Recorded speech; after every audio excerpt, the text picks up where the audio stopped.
Hello friends, welcome to the divine classes. आज की इस वीडियो में हम स्टार्ट करने वाले हैं नंबर सिस्टम। नंबर सिस्टम एक बहुत ही इंटरेस्टिंग चैप्टर है और एग्ज़ाम के पॉइंट ऑफ व्यू से बहुत इम्पोर्टेंट भी। तो हम इसे बिल्कुल बेसिक से स्टार्ट करेंगे, क्योंकि किसी भी टॉपिक को समझने के लिए सबसे ज़रूरी होता है उसके बेसिक्स को समझना। अगर आपको बेसिक्स समझ आ गए तो उसके बाद पूरे टॉपिक में आपको कोई भी प्रॉब्लम नहीं होगी। तो चलिए आइए स्टार्ट करते हैं। तो सबसे पहले हम देखेंगे क्लासिफिकेशन ऑफ नंबर्स, मतलब नंबर्स को कितने और किस किस पार्ट में डिवाइड किया गया है। आज की हमारी इस वीडियो का पर्पज़ इतना ही है कि हम आज सिर्फ नंबर्स को पहचान पाएँ, मतलब कौन सा नंबर किस कैटेगरी में आता है। नंबर्स को बेसिकली दो पार्ट में डिवाइड किया गया है, रियल नंबर्स और इमेजनरी नंबर्स। यहाँ पर हमें सिर्फ रियल नंबर डिस्कस करने हैं, क्योंकि इमेजनरी नंबर्स आपके सिलेबस में नहीं हैं। इसके बाद रियल नंबर्स को भी दो पार्ट में डिवाइड किया गया है, rational numbers and irrational numbers. Irrational numbers को किसी भी पार्ट में डिवाइड नहीं किया गया है, लेकिन रेशनल नंबर को दो पार्ट में डिवाइड किया गया है, इंटीजर्स एंड फ्रैक्शंस। इंटीजर्स के भी तीन पार्ट हैं, negative integers, positive integers and whole numbers. Fraction को भी तीन पार्ट में डिवाइड किया गया है, proper fraction, improper fraction and mixed fraction. तो आइए अब इन सभी नंबर्स को वन बाय वन डिस्कस करते हैं। तो सबसे पहले हम समझेंगे कि रियल नंबर्स क्या होते हैं। रियल नंबर्स वो होते हैं जिन्हें हम नंबर लाइन पर रिप्रेजेंट कर सकते हैं, चाहे वो प्लस की फॉर्म में हो, माइनस की फॉर्म में हो, अपॉन की फॉर्म में हो, अंडर रूट की फॉर्म में हो या पॉइंट्स की फॉर्म में हो। जैसे +1, -1, 1/2, -1/2, √2, 2.5। रियल नंबर को कैपिटल आर से डिनोटेट करते हैं और इसमें -∞ से लेकर +∞ तक सारे नंबर्स आते हैं। और आगे हम जितने भी नंबर्स डिस्कस करने वाले हैं वो सभी रियल नंबर्स में ही आते हैं। तो स्टार्ट करते हैं नेचुरल नंबर्स से। नेचुरल नंबर हमारे वो नंबर्स होते हैं जिन्हें हम नेचुरली यूज़ करते हैं। नेचुरली इन द सेंस कि अगर हमें कोई सामान लेने जाना है तो हम दुकानदार से क्या कहते हैं कि हमें 1 पैकेट ये सामान दे दो या 2 पैकेट दे दो या 10 पैकेट दे दो। हम कभी भी ये नहीं कहते कि हमें 0 पैकेट दे दो या माइनस के 2 पैकेट दे दो। तो ठीक है, तो इसको हम अलग तरीके से भी समझ सकते हैं कि काउंटिंग्स को ही नेचुरल नंबर कहते हैं। मतलब 1 2 3 4 5 6 ये सभी हमारे नेचुरल नंबर्स हैं। और नेचुरल नंबर को कैपिटल एन से डिनोटेट किया जाता है।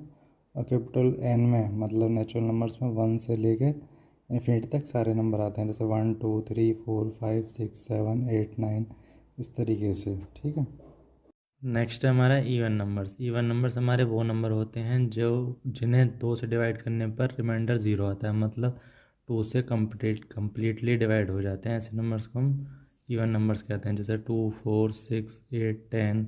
अगर ये नंबर माइनस में भी हों, जैसे -2 -4 -6 -8, तो वो सभी भी हमारे इवन नंबर होंगे। एंड 0 भी हमारा इवन नंबर में ही काउंट होता है। नेक्स्ट है हमारा odd numbers. Odd numbers even number के अपोजिट होते हैं, मतलब जो ऐसे नंबर जो 2 से डिवाइड ना हो, मतलब 2 से डिवाइड करने पर रिमाइंडर बच जाए, तो ऐसे नंबर्स हमारे ऑड नंबर्स होते हैं, जैसे 1 3 5 7 9 11। अगर ये नंबर माइनस में भी हों, -1 -3 -5, तब भी ये ऑड नंबर ही होंगे। नेक्स्ट है हमारा होल नंबर्स। होल नंबर्स हमारे वो नंबर्स होते हैं जब हम नेचुरल नंबर में 0 को और इंक्लूड कर देते हैं। ठीक है, तो और इसे डब्लू से डिनोटेट करते हैं। तो डब्लू में कौन कौन से एलिमेंट आएंगे? 0 1 2 3 4 5 6 अप टू इन्फिनिटी तक। इसमें कोई भी नेगेटिव नंबर्स नहीं आएगा। नेक्स्ट है हमारा इंटीजर्स। इंटीजर्स ऐसे नंबर होते हैं जो डेसिमल में ना हो, मतलब वो कंप्लीट नंबर होने चाहिए, जैसे 1 2 3 4 5, इस तरीके से। और इंटीजर्स को भी 3 कैटेगरी में डिवाइड किया गया है। Number 1 positive integers, second negative integers and third 0। तो पॉजिटिव इंटीजर्स में हमारे क्या नंबर आते हैं? 1 2 3 4 5 6 अप टू इन्फिनिटी तक। और इसे z प्लस से डिनोटेट करते हैं। और सेकंड हमारा नेगेटिव इंटीजर्स, इसे z माइनस से डिनोटेट करते हैं। और इसमें नेगेटिव इंटीजर्स आते हैं, जैसे -1 -2 -3 -4 अप टू इन्फिनिटी तक। एंड नेक्स्ट है हमारा थर्ड 0। ठीक है, तो 0 हमारा ना तो नेगेटिव में आता है और ना पॉजिटिव में आता है। 0 हमारा न्यूट्रल नंबर है। ठीक है, ये नोट करके नीचे लिखा भी हुआ है कि 0 ना इधर पॉजिटिव और नेगेटिव। नेक्स्ट है हमारे प्राइम नंबर्स। प्राइम नंबर्स वो नंबर्स होते हैं जिनके सिर्फ दो फैक्टर हों, ना तो दो से कम हो ना दो से ज़्यादा हो। और वो दो फैक्टर भी कौन से होने चाहिए, एक तो वो 1 होना चाहिए और एक वो खुद नंबर होना चाहिए। जैसे एग्जांपल देख सकते हैं 2, 3, 5, 7, 11, 13, 17। तो हम देख सकते हैं कि 2 का फैक्टर क्या है, 1 एंड 2। 3 का फैक्टर क्या है, 1 एंड 3। 5 का फैक्टर क्या है, 1 एंड 5। तो यहाँ जितने भी नंबर लिखे हुए हम देख सकते हैं कि सबके फैक्टर सिर्फ 2 हैं। और वो 2 क्या है, एक तो 1 है और एक खुद है। मतलब दो ही ऐसे नंबर होने चाहिए, 1 और खुद। इनके अलावा वो नंबर किसी से डिवाइड नहीं होना चाहिए। इसका मतलब ये है, ठीक है। तो सबसे इम्पोर्टेंट बात यही है कि सिर्फ दो फैक्टर होने चाहिए, ओनली 2 फैक्टर्स। अब कुछ और देखते हैं, जैसे नोट लिखा हुआ नीचे कि 2 is only number that is even and prime both. तो सिर्फ दो ही एक ऐसा नंबर है जो प्राइम भी है और इवन भी है। इसके अलावा कोई भी ऐसा इवन नंबर नहीं है जो प्राइम हो, ठीक है। और सेकंड है हमारा except 2 all prime numbers are odd but converse is not true, ठीक है। तो इसका मतलब यह है कि सिर्फ वो 2 को छोड़कर सभी प्राइम नंबर हमारे ऑड होंगे, लेकिन इसका जो कन्वर्स होगा वो सही नहीं होगा। मतलब ये कि सभी प्राइम नंबर ऑड तो होंगे लेकिन सभी ऑड नंबर प्राइम नहीं होंगे, ठीक है। तो इस बात को भी ध्यान रखना है। नेक्स्ट है हमारा कंपोजिट नंबर। ऐसा कोई भी नंबर जिसके 2 से ज़्यादा फैक्टर हों तो वो हमारा कंपोजिट नंबर कहलाता है। जैसे एग्जांपल से देख सकते हैं 4, 6, 8, 10, ठीक है। तो 4 के फैक्टर क्या होंगे, 1, 2 एंड 4। 6 के क्या होंगे, 1, 2, 3 एंड 6। 8 के क्या होंगे, 1, 2, 4, 8, ठीक है। और जब हमारा दो फैक्टर होंगे सिर्फ तो हमारा प्राइम नंबर कहलाएगा, ठीक है। और यहाँ एक बात और ध्यान रखनी है कि 1 जो है ना तो वो प्राइम नंबर है ना कंपोजिट नंबर है, क्योंकि सिर्फ उसका एक ही फैक्टर होता है 1, ठीक है। तो इस बात को भी ध्यान रखना। नेक्स्ट हमारा को प्राइम नंबर्स। ऐसे दो नंबर जिनमें कोई भी कॉमन फैक्टर ना हो, सिर्फ 1 को छोड़कर, क्योंकि 1 तो सब में कॉमन होता है, इसलिए 1 को छोड़कर कोई और कॉमन फैक्टर ना हो, तो ऐसे नंबर्स हमारे को प्राइम नंबर्स होते हैं। जैसे एग्जांपल देख सकते हैं 9 एंड 16। इसमें 1 के अलावा कोई भी कॉमन फैक्टर नहीं है, जैसे 9 and 4, 3 and 5, 4 and 5, 6 and 7, 7 and 8, 8 and 9। तो इस तरीके से जो नंबर्स होंगे जिनमें कॉमन फैक्टर सिर्फ 1 हो, 1 के अलावा कोई भी कॉमन फैक्टर ना हो, तो ऐसे नंबर्स को हम को प्राइम नंबर्स कहते हैं।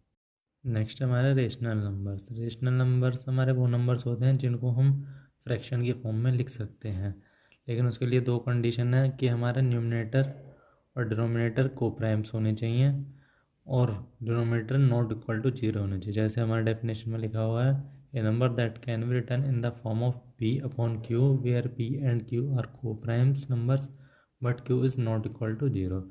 तो P और Q, फर्स्ट कंडीशन क्या है कि P और Q हमारे को प्राइम्स होने चाहिए, और सेकंड हमारा Q is not equal to 0। चाहे हमारा P 0 हो जाए लेकिन Q 0 नहीं होना चाहिए, ठीक है। एग्जांपल देख सकते हैं जैसे 4/5, 5/6, 0/5, 1/3, ठीक है। इस तरीके से कोई भी नंबर इसे हम फ्रैक्शन में लिख सकते हैं। नेक्स्ट हमारा इरेशनल नंबर्स। इरेशनल नंबर्स हमारे वो नंबर्स होते हैं जो रेशनल नहीं होते, मतलब ये कि जिन्हें हम p अपॉन q की फॉर्म में नहीं लिख सकते, वो हमारे इरेशनल नंबर्स होते हैं। जैसे एग्जांपल देख सकते हैं √2, इसकी वैल्यू होती है 1.414213562, और ये ऐसे आगे चलती रहेगी, ना तो ये कभी ख़त्म होगी और ना ये कभी रिपीट होगी। तो इसे हम कभी भी p अपॉन q की मतलब फ्रैक्शन की फॉर्म में हम इसे नहीं लिख सकते।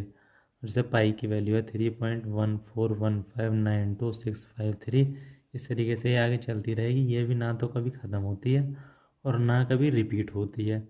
हर बार एक नया पैटर्न, मतलब पैटर्न नहीं मिलता है। अगर पैटर्न मिल जाता है वो रिपीट हो जाएगी, अगर पैटर्न मिल जाता है किसी भी नंबर में तो हम उसे p अपॉन क्यू यानी फ्रैक्शन की फॉर्म में लिख सकते हैं। अगर हमें कोई भी पैटर्न नहीं मिलता, मतलब कोई भी रिपीटिशन नहीं मिल रहा, तो हम उसे कभी भी p अपॉन क्यू की फॉर्म में नहीं लिख सकते। नेक्स्ट हमारा फ्रैक्शन, ठीक है। फ्रैक्शन होते हैं 3 तरीके के, proper fraction, improper fraction and mix fraction. तो सबसे पहले देखते हैं प्रॉपर फ्रैक्शन को। प्रॉपर फ्रैक्शन होता क्या है, जब हमारा न्यूमरेटर डिनोमिनेटर से लेस देन होता है, मतलब अंश जो हमारा हर से छोटा होता है, तो उसे हम प्रॉपर फ्रैक्शन कहते हैं। जैसे 1/2, 2/3, 3/4, ठीक है। नेक्स्ट हमारा इम्प्रॉपर फ्रैक्शन। इम्प्रॉपर फ्रैक्शन वो फ्रैक्शन होता है जब हमारा डिनोमिनेटर बड़ा होता है, सॉरी न्यूमरेटर बड़ा होता है डिनोमिनेटर से, मतलब अंश जो है बड़ा होता है हर से। जैसे 3/2, 4/3 इस तरीके से। ठीक है, लास्ट हमारा है मिक्स्ड फ्रैक्शन। मिक्स्ड फ्रैक्शन हमारा कॉम्बिनेशन होता है होल नंबर का एंड प्रॉपर फ्रैक्शन का। जैसे एग्जांपल देख सकते हैं 1.5, इसे हम पढ़ते हैं 1/1/2 या 1.5। नेक्स्ट एग्जांपल देख सकते हैं हम जैसे 2 and 4/5, इसे पढ़ सकते हैं 2/4/5। तो इस तरीके से हमारे ये सब होते हैं फ्रैक्शंस।